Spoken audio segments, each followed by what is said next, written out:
day 2 of the Dear Daughter Daily Devotional. The Bible I'll be reading out of is the NKJV. I think I said GV in the last video, and that's just my dyslexic brain, okay? I see J, I say G, I don't know.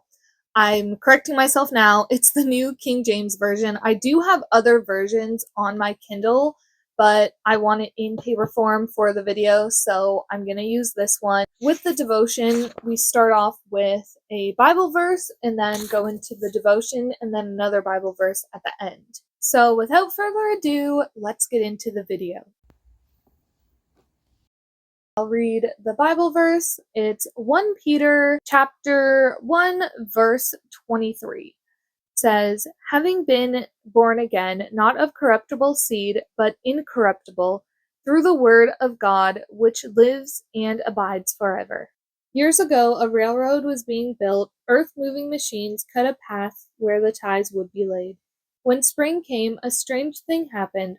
All along the newly cut pathway, a mass of scarlet poppies burst into bloom. For many years, those poppy seeds had laid dormant in the soil. Then, when the soil was disturbed by those earth-moving machines, the seeds sprouted and new life came forth. Seeds can last a long time beneath the soil, but even after years of dormancy, all it takes is some cultivation to expose those seeds to sunshine and rain, and they will grow. In 1 Peter 1:23, we read of a seed that is truly incorruptible, which means everlasting. That seed is the Word of God. It lives and abides forever. Dear daughter, the seed of God's Word has been planted in your heart, perhaps starting when you were a baby.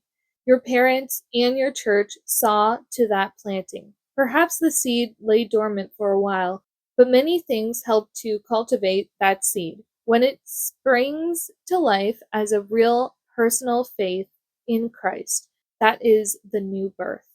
Being born again, not of corruptible seed, but of incorruptible. 1 Peter 1:23. So that is day 2 of the Dear Daughter devotion. If you made it to the end of this video, thank you so much for watching. Please like and subscribe, and I will see you next time.